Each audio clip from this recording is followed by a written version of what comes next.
Listen up, Nerd Clan. This episode of the Potterverse is brought to you by MinuteWithMary.com. It's a one-stop shop for all things beauty, skincare, makeup. Now, I know a lot of us right now are wearing masks. We may not be leaving our house that often, but for those few times that you do leave the house, you might want a little pick-me-up. Or maybe you just want to take this time to delve into some amazing skincare. Well, speaking of skincare, my favorite item right now has been flying off the shelves is my brand new eye cream. It tightens the under-eye bags, helps with darkness of your under-eye circles, and helps also with the fine lines. Oh, Blake's showing his off. He needs to be using it. You're not using it every night. You've gotten out of the habit. That's because I don't sleep at night. You don't. Thanks to our children. This might help you look like you actually do sleep. So if you're suffering the way Blake's suffering, if you just want to try something new out, I do have a 14-day love it guarantee. If you do not love any of my products at MinuteWithMary.com, you get 100% of your money back. And my eye cream this month for the month of August is on sale. You can find out that at MinuteWithMary.com/discount.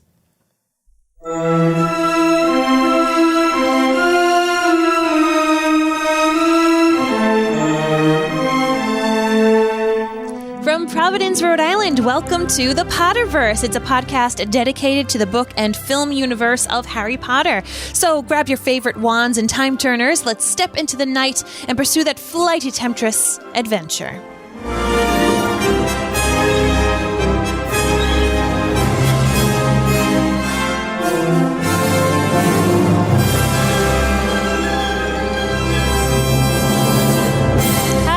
And welcome. My name is Mary Larson. My name is Blake, and as much as I hated the last chapter, I love this chapter that much more. I was hoping that this is exactly what you were going to say. Love this chapter. I'm all about this chapter's life. The Forbidden Forest is where it's at. Forbidden Forest is where literally everything is at. Like Yes. So many major pivotal things happen in this Forbidden Forest. It's funny that it's forbidden because all the cool stuff happens here. So of course, this is going to be an incredibly exciting episode for us in this podcast to talk about this exciting chapter, the Forbidden Forest, chapter 15. We're almost done, man. We There's got only 2 more chapters, right? Is it 2 or Is it 3? 2 or 3? It might just be 2 more chapters. I think it is 2 more chapters. There's 2 more chapters, 16 and 17. That's it. Yes. So, of course, this is the Forbidden Forest. And the quote that I wanted to read you, it's a little different than what I was thinking, but I just feel like it speaks so much depth into the future. What do you mean it was different than what you were thinking? Well, I was thinking I was going to read something a little like, this is what happens in this chapter. But okay. I wanted to get a little deep. Wait, what was it like? This is what happens in this chapter. Okay. All right. Just checking. So, good evening, said Ronan. Students, are you? And do you learn much up at that school? A bit, said Hermione timidly. A bit. Well, that's something, Ronan sighed. He flung back his head and stared at the sky. Mars is bright tonight. Yeah, said Hagrid, glancing up too. Listen, I'm glad we run into you, Ronan, because there's a unicorn been hurt. You seen anything? Ronan didn't answer immediately. He stared unblinkingly upward, then sighed again. Always the innocent are the first victims, he said. So it has been for ages past, so it is now. Yeah, said Hagrid, but have you seen anything, Ronan? Anything unusual? Mars is bright tonight, Ronan repeated, while Hagrid watched him impatiently. Unusually bright. Yeah, but I was meaning anything unusual a bit near home, said Hagrid. So you haven't noticed anything strange? Yet again, Ronan took a while to answer. At last he said, the forest hides many secrets. I love that you chose this entry, Mary. This Yay. passage is phenomenal. In fact, if I were to choose one passage from this chapter, it absolutely would have been that one. Oh my gosh, good thing we're married. I'm kind of down. Well, I'm down with you. I mean, thank obviously, you. Thank you. That's obvious.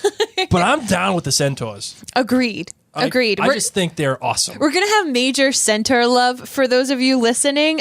So if you're not on the centaur train, choo-choo, hop on board, because that's what it's going to be like tonight, the Yes, centaur absolutely. love train. All right, so before we get into this podcast, though, we wanted to remind you that you can find us on social media at Mary and Blake. You can head on over to maryandblake.com to see all of our other podcasts, and we would love it if you took a moment of your time to leave us a written review and 5-star rating in your podcast app of choice. This helps a load loads of other people find out about the podcast. You can also head to jointhenerdclan.com. This is a way for you to fiscally contribute to make sure that this continues to happen. Obviously, with COVID-19 hitting the world, things have been very different for a lot of people, for everyone right now in the world, pretty much. And if you could spend as little as $2 a month, it's less than a cup of coffee. It helps contribute towards our media company here to keep these podcasts going. Podcasts that most of which are free, just like this, the Potterverse. So if it brings you joy, please feel free to go to jointhenerdclan.com, aka outlandercastclan.com if you're already a member there. And for now, let's get into the show. I solemnly swear that I'm up to no good.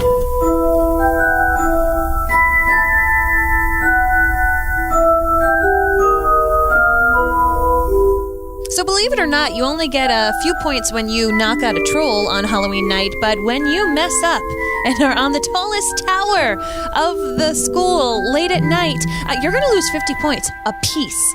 So Harry is really upset in this chapter because pretty much he's lost Gryffindor 150 points. People are really mad at him. Gryffindors, and the rest of the school are quite fickle at this age. For his detention, he goes to the Forbidden Forest with Hagrid. They see a dead unicorn, things happen, and we fall in love with centaurs because they tell us more than Dumbledore does until book 6. That's true. That's a valid point. That shady Dumbledore. Period. Analysis okay. Hey, that's the end of the podcast. All right, see you guys later. Okay. Time to close it out. All right. Before we get into our love for all things centaurs, especially for Enze, because he's the jam. Okay, he's the absolute jam. This, of course, starts right after the last chapter ended. I mean, it's right when they get in trouble, and McGonagle catches them without the invisibility cloak, which Harry can't forgive himself about. Thank goodness, because that's a really big pet peeve of ours at the end of last chapter. Like, how the heck did Harry forget his invisibility cloak? Right. Don't worry, Dinna Fash. Harry worries about that and is stumped at himself as well. So as many of us shook our heads saying, buddy, how could you do that? He feels Harry. that same way. Yeah. And McGonagle, like, this is something that bothered me about McGonagle. She tells the kids, she says, okay, I also caught Neville because he was coming to warn you guys that Draco was kind of trying to get you in trouble. So let's give some props to Neville. Yeah, good job. Okay. Neville being brave, coming out at night. I mean, maybe he was locked out again, but he's coming Absolutely out. Was. You know he forgot the password. He was like, well, that's going to be my excuse this time. But he bravely goes out in search of Harry and Hermione, knowing the kind of adventures that they've gone on before, to warn them that Draco Malfoy is trying to get them in trouble about some dragon that they're trying to smuggle. So McGonagall catches him. He catches Harry and Hermione and tells Harry and Hermione, I know what actually happened. I know what actually was going on. You, Harry, you kids, you were trying to trick Draco Malfoy into coming out late at night so he would get caught. How dare you? I am so embarrassed that you're a Gryffindor. Like, going out in the middle of the night, what in the world are you doing? This is the worst atrocity ever. And she takes away 50 points per kid. Yes.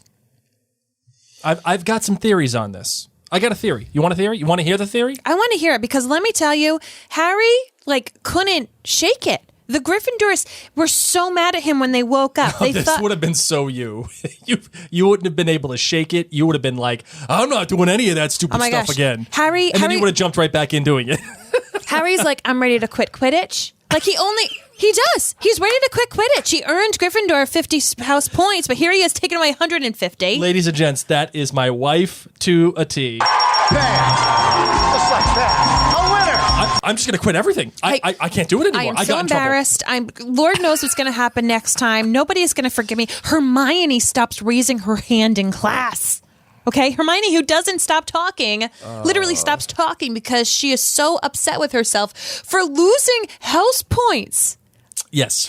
Yet there's never a mention that these kids are like, whatevs, McGonagall. We just saved a dragon in an international rescue mission. Right. We're pretty cool, you know? Well, I got some theories on that too. Okay. So let's delve into these theories. Remembering, of course, that children are listening. Yeah, well, first theory. Part of me thinks that McGonagall made the excuse for Harry and Hermione, gave them the out. Gave it to him. I know what you're doing. Yeah. I know what you're doing. You were tried to trick Draco, and Neville fell for it. Neville. I don't think that you were out there actually doing dragons, even though she probably did. Neville, who is Chosen One Part 2. Let's be real. Yeah, that's true.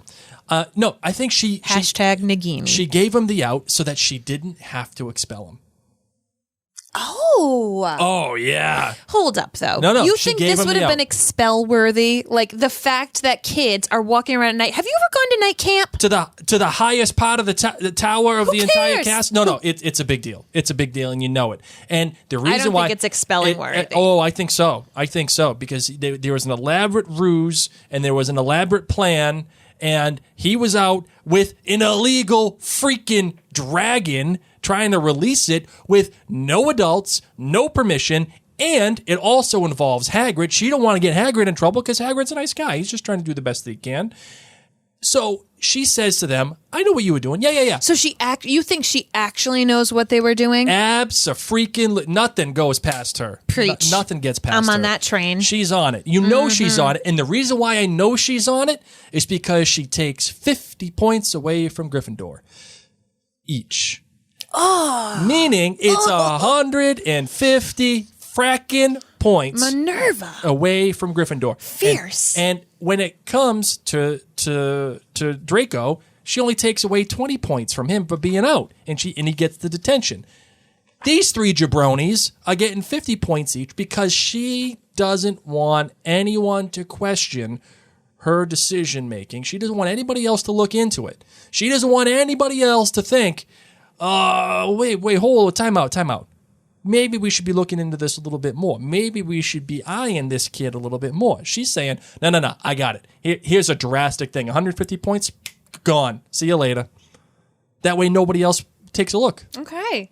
It also keeps him quiet, keeps him from doing a little too many interesting things too quickly. But how? Because here's the thing. Like, Dumbledore knows that he is trying to put puzzle pieces together for Harry to figure out things about Voldemort. Dumbledore's, kind of like letting Harry be brave and try these things out. But Minerva isn't really in on that. So you're thinking that she's giving them 50 points each so that she doesn't have to expel them because she has a little soft spot for Harry, which would totally go in line with the fan fiction that I read. Yeah, absolutely. And not only that, Love it. Remember, Quidditch Die Hard.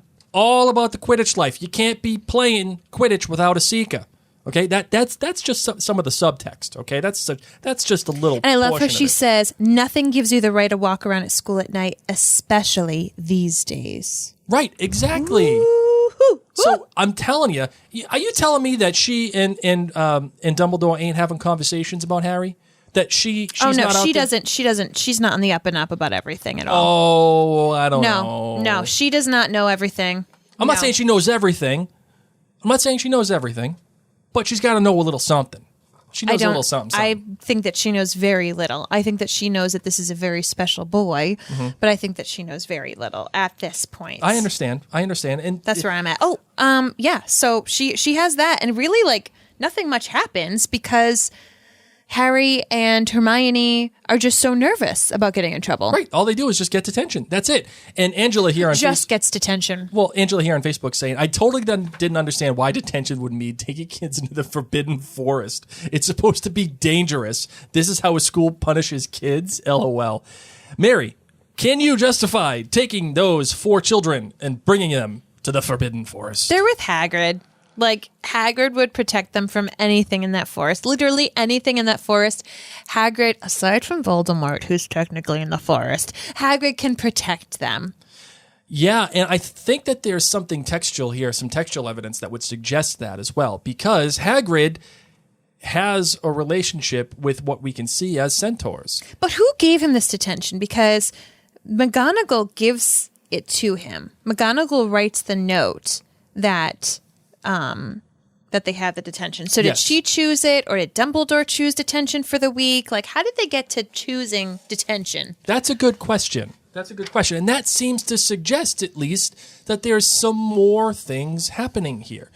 Again, if Dumbledore knows that Quirrell is a little iffy, and that there's things going on, and you know that Hagrid is informing Dumbledore that unicorns are getting off, and there's unicorn blood splattered all over trees everywhere.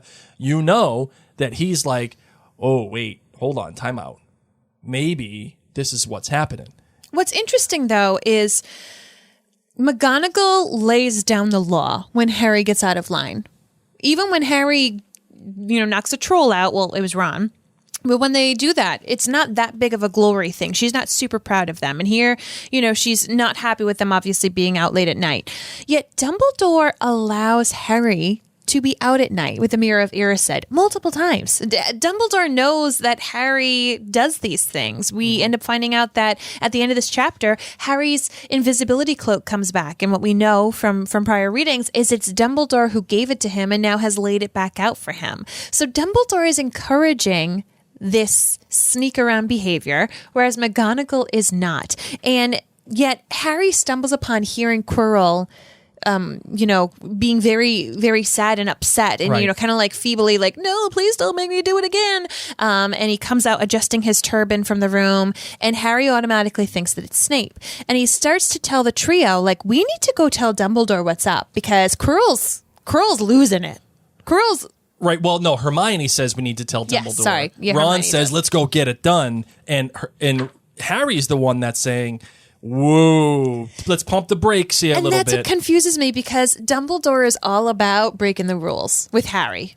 Yeah, but again, remember, they don't have that much of a relationship quite yet. They've only had 2 real interactions as of this time. So I would say, yes, Dumbledore is about breaking the rules, but Harry doesn't quite know that yet. He just knows that Dumbledore has been watching out for him. So that's where I would go with it. But there are 2 things. I mean, first of all, I love the fact that remember how we talked about the trio and how they each bring something to the friendship. Ron doesn't bring really anything in this chapter. Well, yes, he does. Ron and Neville become like this combined person in the movies. He that's true. That's true. Okay, but continue. But he does bring something, and it relates back to the kind of relationship as it formed in the beginning of the book. In the beginning of the book, in this podcast, we talked about how the 3 of them are each they each have characteristics that when they come together form something new. So we talked about thesis and antithesis and synthesis. I actually talked about this recently on my latest book, Blake's Book Club for Midnight Sun. But the thesis would be that Hermione is one that uses her brain. She is the one who says, whoa, let's slow down here. Mm-hmm. Ron is usually the emotional one. Let's go get it done. Let's get stuff done. He's always mad about something. He's upset about something. He's insecure about something. That's the thesis and the antithesis. The synthesis is Harry. Harry is the one that usually leads them out. Harry is the one that usually forms the compromise between all of them. And that is usually how they go forward together. Hermione using her brain, Ron using his emotions, and Harry being the person that brings it all together. The funny thing is in this chapter is that Harry doesn't do that. No. And that is a much larger statement on Harry's journey in this book. Harry has always been brave. Let's go. He is the synthesis, but he's moving forward together. He is the typical Gryffindor. Mm-hmm. That I'm the synthesis, but I'm brave about it, and we're going to move forward. In this one, he denies it. And you can see him say, I just want to stay in my own lane. Yes.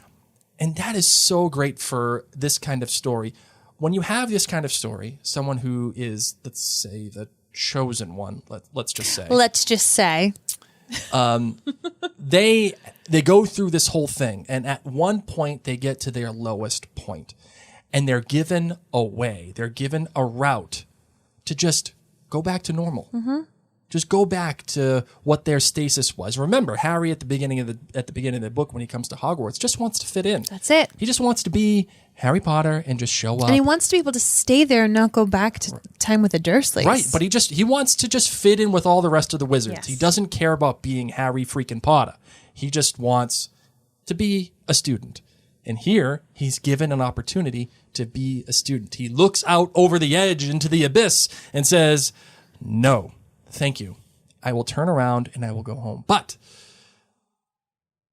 because of that, there is real growth. And when Harry sees Quirrell and he surmises that it's Snape and eventually is put into detention and eventually goes to the Forbidden Forest, that is when Harry realizes, no, I have to move forward. I am the synthesis. I have to move forward in this in my journey. And he then takes his journey.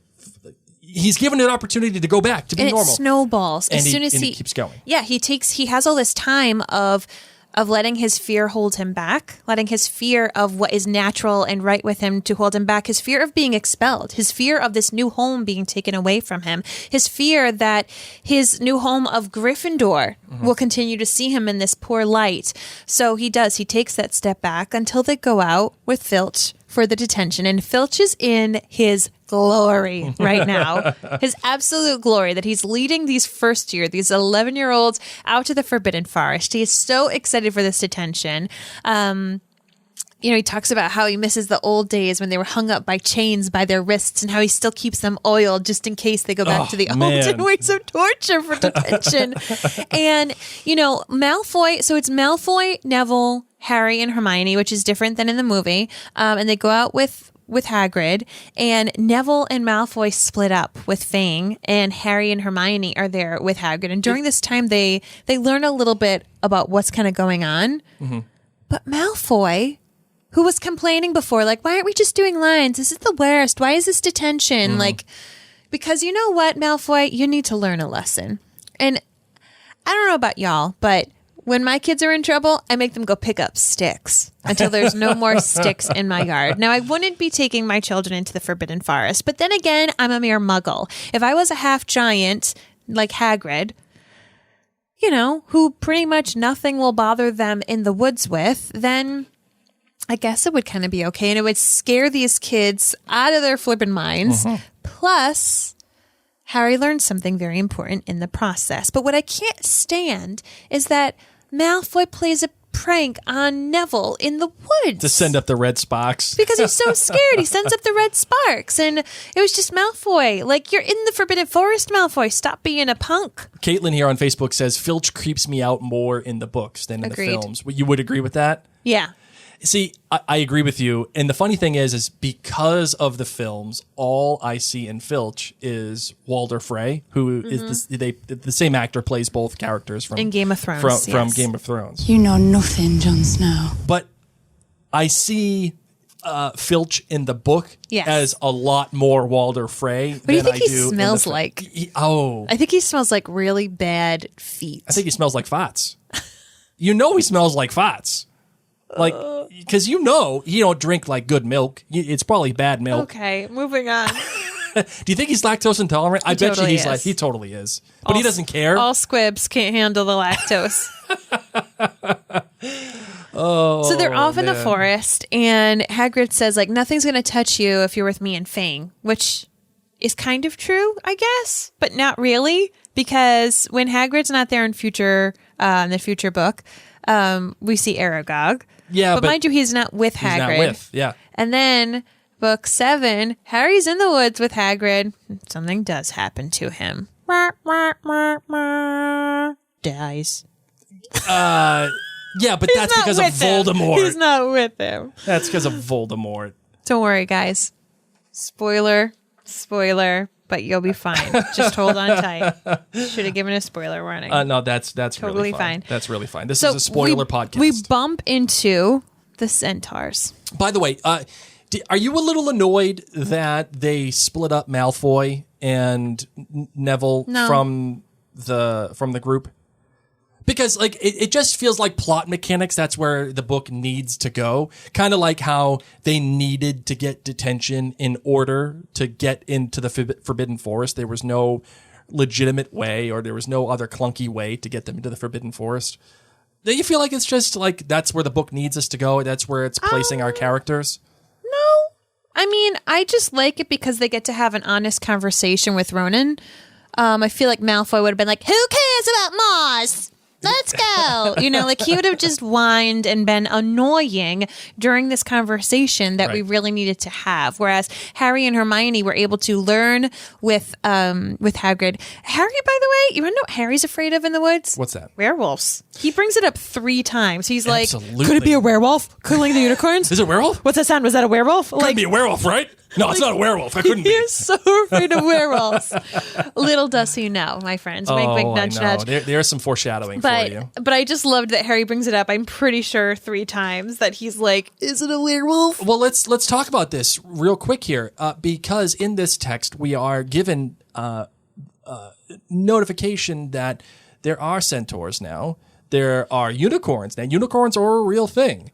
And as are werewolves. These are all magical creatures that exist outside of Hogwarts, mere minutes away from Hogwarts, as it seems. Just the backyard. And it also implicit in that also is that these creatures are running around in the real world. Mm-hmm. So how do and I know this is like super nerd. You know what? I'm gonna play it Bring right it. now. I'm ready. How does the author reconcile that world building? Like, there's werewolves and unicorns and dragons just roaming around, and not one muggle sees it? Oh, honey, that's like a lot of the wizard's job is the protection. So they just got a bunch of people running around doing the flashy thing from Men in Black. Yeah. Constantly. Yeah. And there's just like areas that muggles don't go to because they might think it's abandoned or a swamp or, whatever, a nuclear disaster site, but really it's not.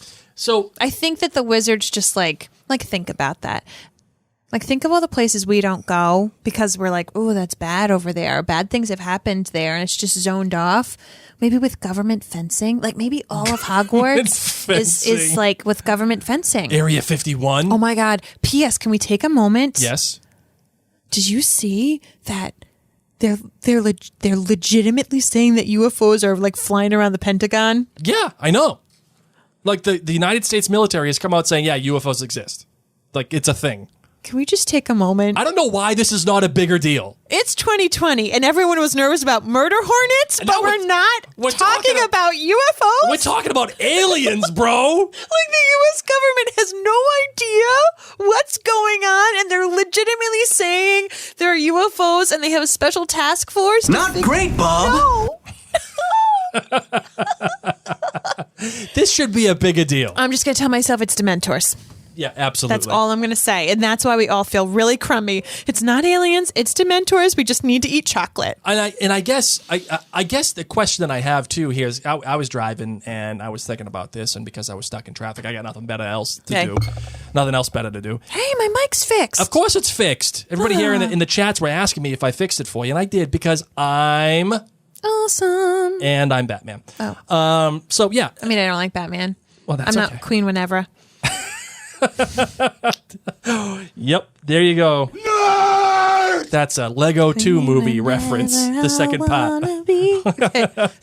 You were driving, you were bored. I was driving, I was bored, I was thinking about it, and I was thinking about the logistics of Hogwarts and how these creatures and these magical creatures are just roaming the world. And I was wondering, does Hogwarts... Yeah, we all know that Hogwarts is in Scotland, which is fine. But I just wonder if Hogwarts kind of exists on a parallel plane almost, where like how come Google Earth can't see Hogwarts? Honey, that's a really easy spell. Well, I know that, but people, why can't people just walk into Hogwarts? Why can't they just like when they're hiking all of a sudden, and they're like, "Hey, what's that building?" Sometimes it happens, and then they get confounded, and then they just go about. No, I'm out on that. Okay. I'm out on that. Well, we'll have a further discussion. Maybe we should have what we should do? After the book, when we do our movie one, then we should have a random theories, things we don't understand episode, and then move on to the next book. And then by the end of that book, we'll have these deep, how does this happen in the Harry Potter universe questions.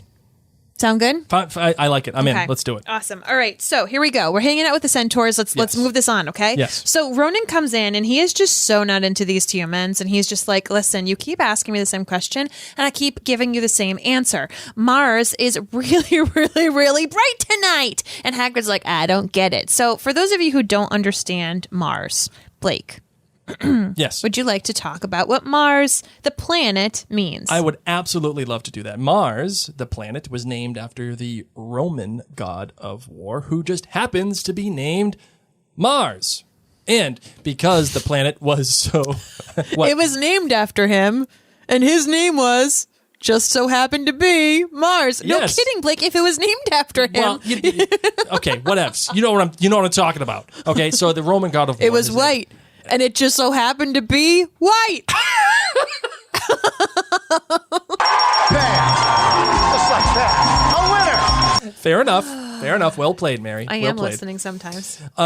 So, it's purposeful, and it's full of intent with this saying, and how it's repeated not only by Ronan but by Bane as well. And Got some two cranky centaurs right here. And I love how this is repeated, and I love how it foreshadows the impending war, the impending Wizards war that's coming.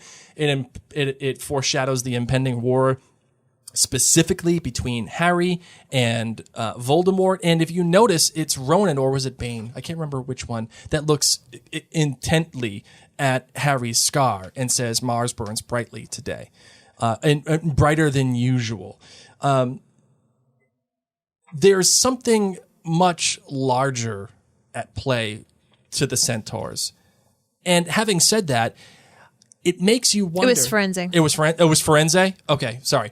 It makes you wonder what kind of things the centaurs see outside of the wizards. What did the wizards not see that the centaurs do? Oh my gosh, Blake, the entire plot line of this story. No, I know, but is their knowledge, the centaurs' knowledge, more in line with old world thinking? Is it knowledge that wizards kind of forgot over time, or just chose to not abide by anymore?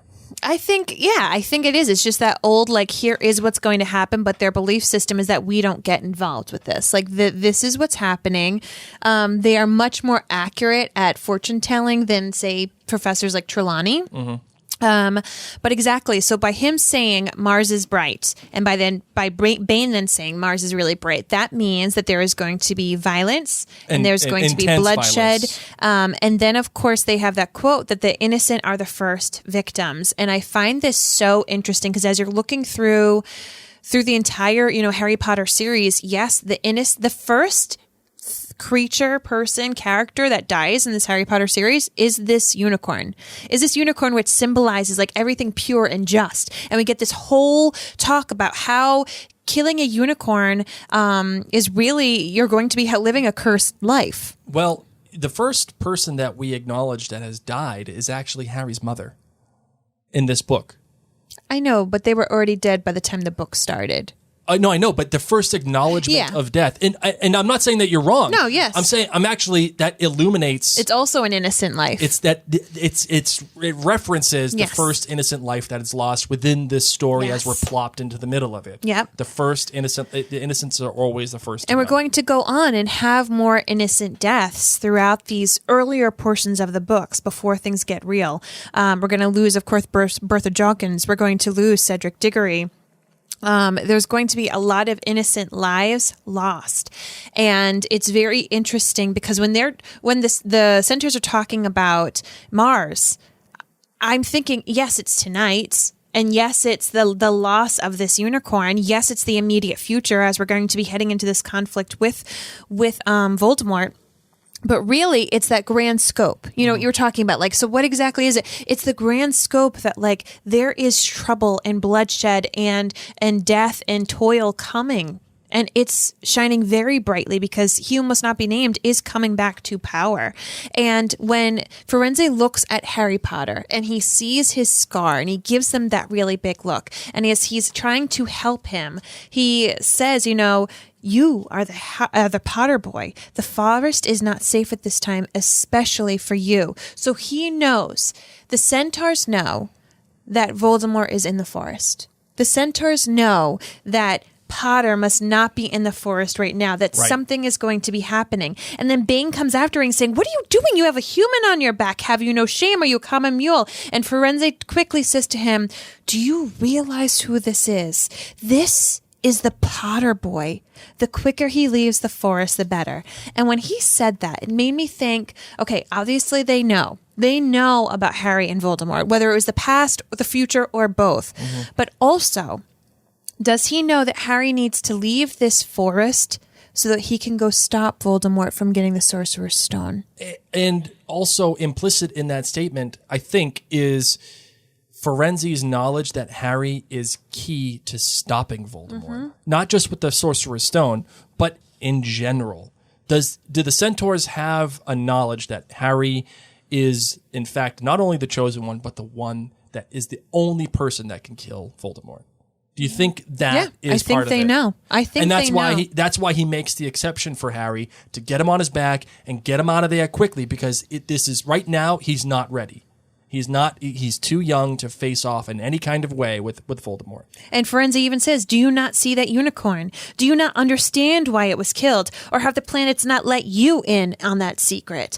I set myself against what is lurking in this forest, Bane, and yes, with humans alongside me if I must. So he's given the sass right back to his elder, saying like, do you not know what it means to kill a unicorn? Do you not know who's here in the forest? Because I do. And I know that this Potter boy needs to leave it now because he's our only shot. Right.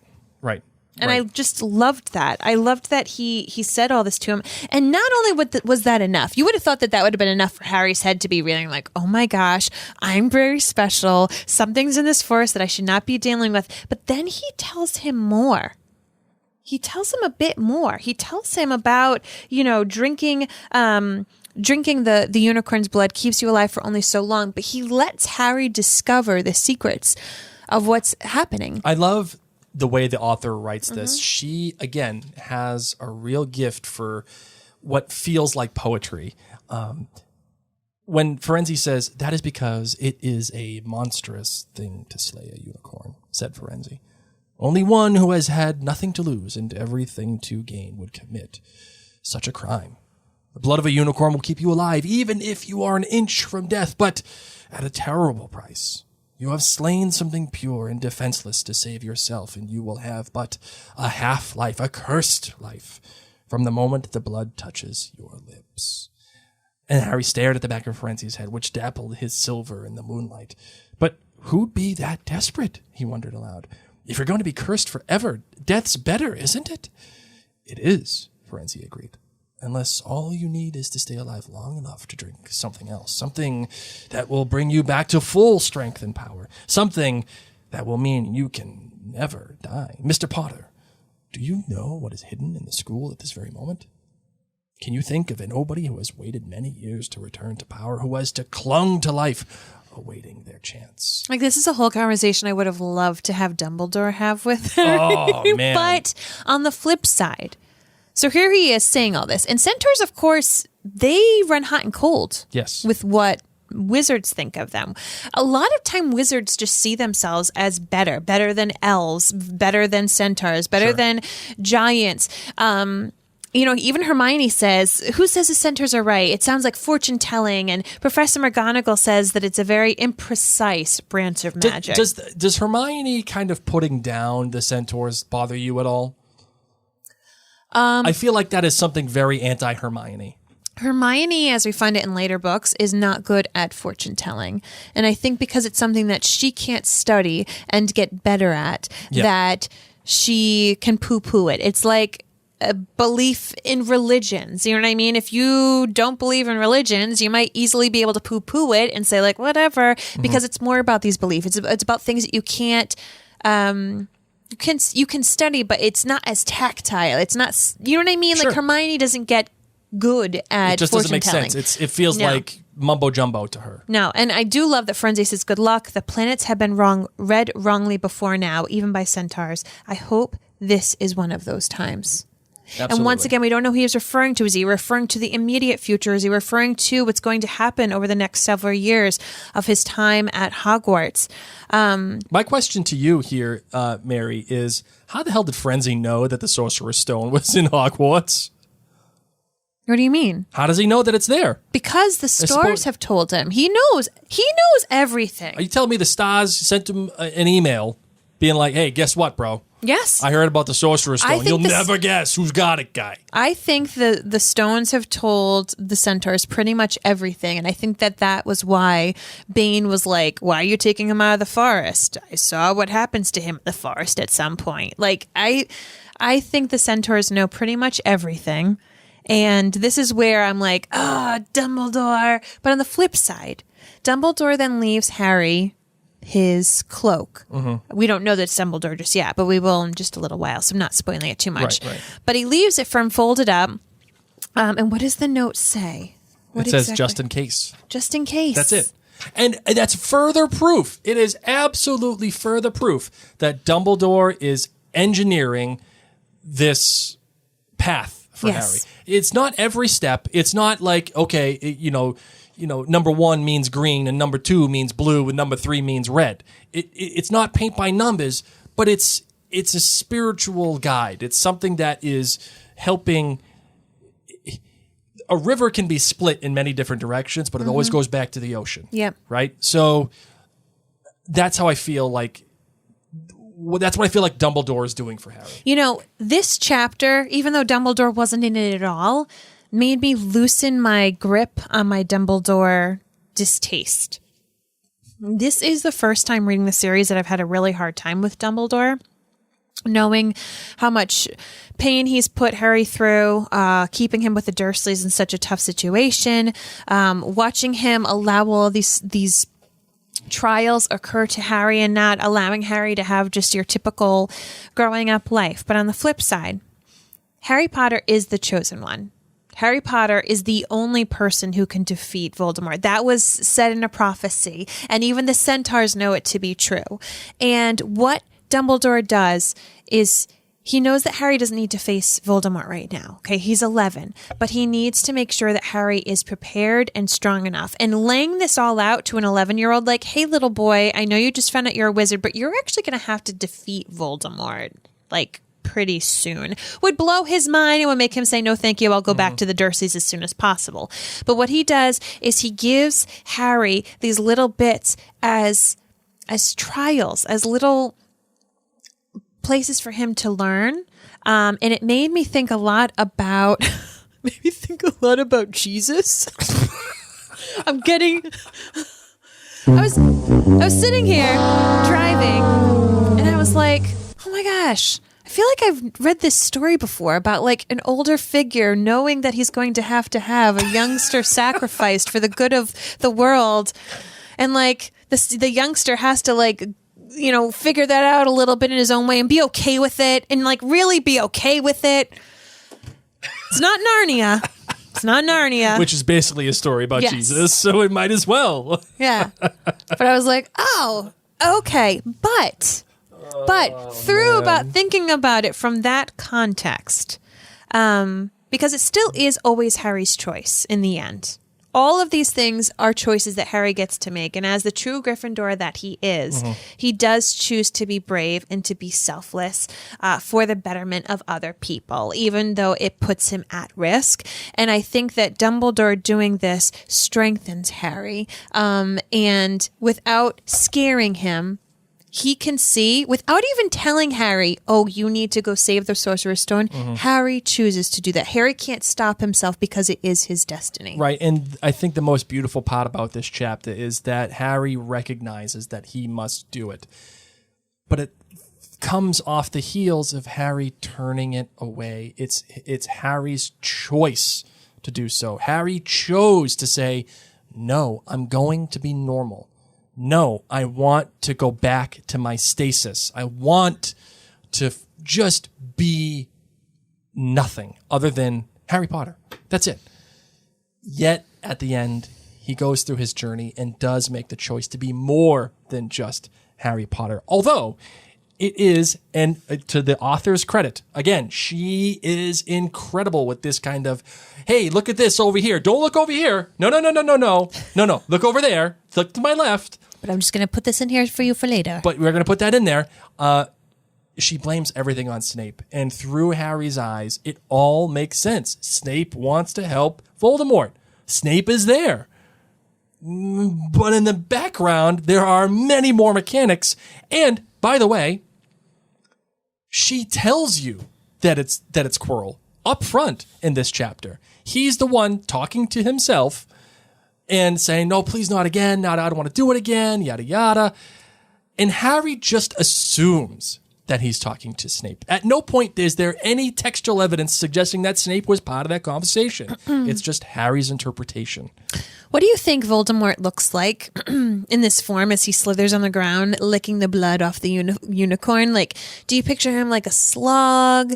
Do you picture him like a snake? Well, that's not it. That's Quirrell. It's Quirrell going around, right? Slithering. See, I liked to pretend that I felt like Quirrell was complaining in that room. Like, I don't want to try to get the stone. Please don't make me kill a unicorn. Like, please don't make me do it again. But then I pictured Voldemort being that little slithering thing under a piece of cloth, not Quirrell and Voldemort. See, I just pictured it being like slug, leech, slimy. Because let me find you talk. When I read it, I interpreted it kind of like, remember the movie The Exorcism of Emily Rose? No. You don't remember that movie? No. Did I even watch it? Yeah, we watched it together. I closed my eyes. Well, there is a scene when she's like crawling, like her back is... Oh my gosh. Okay.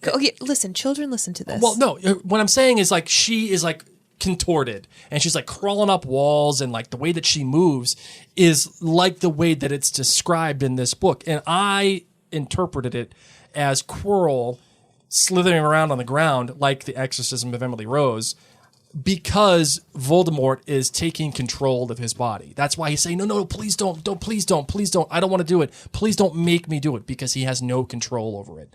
Voldemort allows him control when it's convenient for Voldemort, but when he needs it, he's the one who kind of possesses Quirrell and makes him act in ways that are just not humanly possible. Because it just says a hooded figure came crawling across the ground like some stalking beast. Yeah. The hooded figure raised its head and looked right at Harry. Unicorn, gross, got to its feet and came swiftly towards him, but he couldn't move for fear. And then he gets saved. Interesting. See, I was wondering, I was just wondering if like a little like snaky kind of thing like came like off. Crawls out. Yeah. But the way that I hear it, it's like a hooded figure stood up. So like, it's Quirrell, and he's just like more possessed by him. Yeah, he's possessed, but it's a taller figure. It's a figure, and again, this is from Harry's perspective, so it's hard to interpret. But it feels like it's like the hooded figure towers over Harry. You know, like it's a looming presence. Yeah. That's much bigger than I like what your Harry's idea better capable. than mine. I kind of do too. I kind of do. I think I picture like Voldemort from movie 4 when he's plopped into the cauldron, but like as a worm. Yeah, no, I'm kind of out on that. Yeah, I think I'm out now too. This makes me feel a lot better, because I've been trying to envision like, what would this be like? Wait, okay. Mary, can you just say that again for just the sake of posterity? No, thanks. No, come on. Okay, different perspective. Let's wrap this up. All right. Holy cricket! You're Harry Potter! I'm Hermione Granger. And you are? Well, we already pretty much did Minerva McGonagall's other perspective. Yes. Because that was the person that I really wanted to tackle in this podcast episode. was, what does Minerva know, and why is she making these choices? So now that we've gotten her out of the way, did you have anyone else that you wanted to? I kind of want to do Quirrell. Go for it. The way that it sounds is that Quirrell, he's infected. It's a parasite, and Voldemort is sucking the life out of Quirrell. So gross. And Quirrell wants, even though he's been shackled with Voldemort, he doesn't want to do it. He doesn't want to. He doesn't. I'm picturing Gollum, and he's like, "No, he has to go get my precious." No, right? No, exactly. Yes. Frodo's my friend. No, he's not. Yes, absolutely. Eat the fat one. Or whatever. That's what I'm picturing. Hobbits. You're right. It's like the Gollum conversation happening in Hogwarts with a turban. And okay. I think Quirrell knows what's happening is wrong. I think what Quirrell knows is that Voldemort. I think Quirrell probably allowed it because Voldemort or something made him believe that things were going to be different. That he didn't know the real repercussions of what was going to happen. That's why he kind of was on board, because I don't see this kind of relationship being established between Voldemort and Quirrell without some kind of consent, without some kind of acknowledgement that, yes, you will be part of my essence. And through that essence, I will gain more ability. I will gain more knowledge. Remember, Quirrell's a Ravenclaw. He wants the sake of knowledge. He wants to exist on that plane so he can do it for the sake of doing it. Yeah. And maybe it's more along the lines of, I want a better understanding of the dark arts because that's my goal. That's what I want to do. And it didn't feel malignant the way that it has become. So that when Quirrell is saying, no, please don't. I don't want to do it. I don't want to be here. I don't want these things to happen. This is him finally realizing this is way worse than what it needed to be. And I don't want to be a part of it anymore. And that's why Voldemort takes control of him and makes him do the whole Emily Rose, blah, blah, blah, thing. That's what I feel like is happening. So, what do you think? Interesting. Yeah. Very, very interesting. All right. Well, we don't have any email questions, but I will play the sound.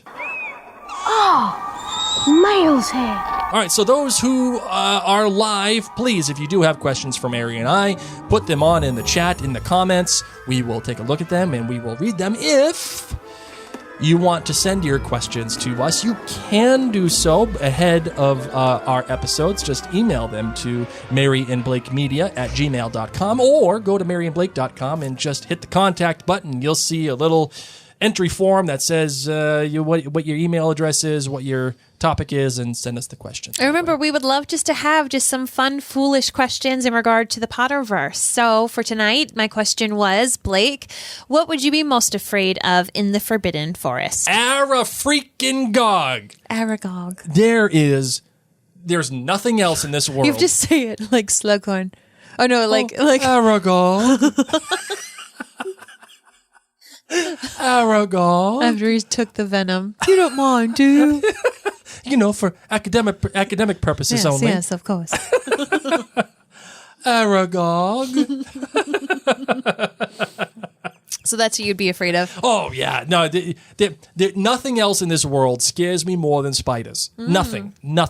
Like, especially that time that there was a spider above our bed, and I tried to go kill it, and Mary was laughing, and she's like, go get it, blah, blah, blah, blah, blah. And I was paralyzed. I tried to kill it, and the freaking spider jumped at me and landed in our bed, and all I wanted to do was cry, and Mary laughed. Non-stop. I know what I would be afraid of in the Forbidden Forest? What? RUSs. What? Rodents of unusual size. It's from The Princess Bride, Blake. Where have you been? Okay. But I feel like there's RUSs in the Forbidden Forest. I feel like there's so many creepy, crawly things inside there that we don't even know. We can't even glimpse how many magical creatures are in there. But yeah, I think I'd be cool pretty much with spiders. Yep. I'd be pretty cool with spiders. Spiders that can eat you in one bite. I'd be okay with werewolves because I'd be like, oh, and I probably wouldn't howl because that'd be a bad idea. Giants. Whatever. I would just carry around a bicycle bell and I'd be fine. But ROUSs, I picture would exist there. Tammy says, I'm with you, Blake. Anything with more than 4 legs. Yeah, anything with more than 4 legs, or better yet, no legs. If you don't got legs and you move, nope. I'll take out my Fantastic Beasts and Where to Find Them book and see if there's any creatures in there that do scare me a lot. Heather Wilson asks, be honest, would you want to befriend the creatures in the Forbidden Forest, or would you be intimidated or frightened initially? You are 11 years old, remember? So, Mary, would you want to befriend any of the creatures? No, not 11. I mean, I'm not even like that big of a creature person now. I feel like I would hear about the centaurs and I'd be like, I gotta go talk to those guys. Yeah, you're right.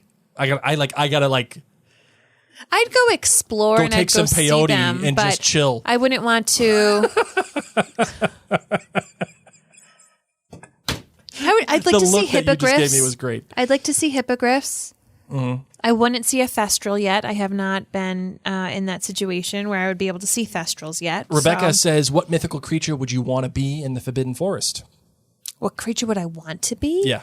Oh, I probably honestly would just want to be like an owl of some sort.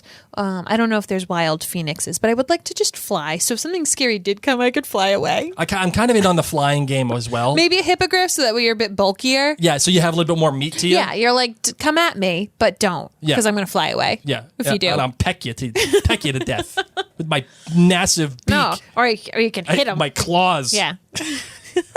Okay, let's wrap this. I'm kind of in on the hippogriff. If not the hippogriff, centaur. Okay. Because, I feel like you would not get along well with centaurs, though. Why do you say that? I feel like you would just mock it. I don't think so. I don't think you'd believe in it. I think you would mock it. Because I see centaurs as like the hippie people, like the really, really hippie people. No, centaurs are so far hippie, you're like, dude, you got to be right. You have to be right because you are that crazy that you have to be right. I know some... I'm going to show you some people that I know that I don't think you would believe them. All right, Ellen asks, what do you think Malfoy said to the Slytherin common room after his detention? Or do you think he just kept his detention experiences on the down low? That is a great question. My initial thoughts on this is that he kept it on the down low. He didn't say a word.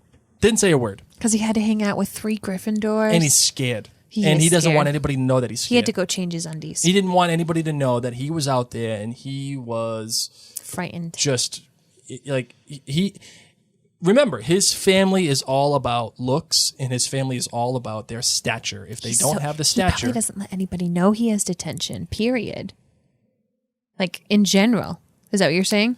Yeah, well, I mean, detention is kind of like a badge of honor almost. I'll be fine with that. Nuh-uh, it costs you points. Yeah, but do you think they really care about that? This is Slytherin. They're Slytherin, yeah, okay. Okay, let's wrap this up, Blake. All right, fair enough. Okay, so guys, we only have a couple more chapters left. Get to reading. We'll be joining you. Here's a question for you, Mary. Yes. Do you want to do? We're going to do an episode about the film. Do we want to do a live stream? Let's get back to this. Okay, fair enough. If you guys want to do it, if you guys want us to do a live stream, you vote for it. You tell us in the comments. Blake, we have children. We do, but we'll put them to bed, and hopefully they'll stay in bed. Victoria Larkin, there is a Thestral Patronus? Did not know that was a thing. I did not know that was a thing either, but... What a dark Patronus. But that's the emo Patronus. Yeah. That's the... Yeah. Oh, man. All right, let's close this bad boy out. I'm so emo. My Patronus is a Thestral. I wish your heart was as black as my Thestral Patronus. All right, let's do it.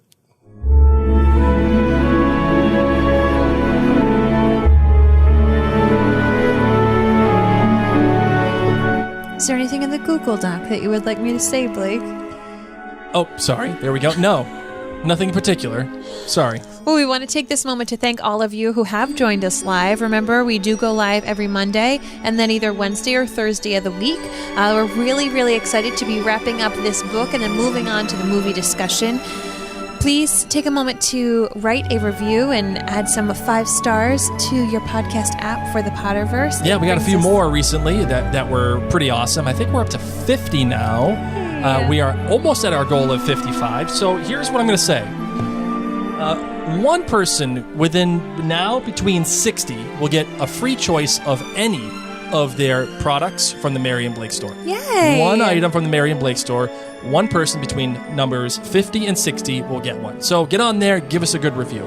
Thank you, everybody. And for now, my name's Mary. And don't forget to go to the jointhenerdclan.com and check out my Blake's Book Club for Midnight Sun, because I know you're all dorks, and I know you're all reading Midnight Sun. You all want to know life from Edward's perspective. And you don't want to miss out on my thoughts on this, because they're awesome, just like me. So, my name's Blake. Ah, the ever humble Blake. Mischief managed. Slytherin's fracking rule.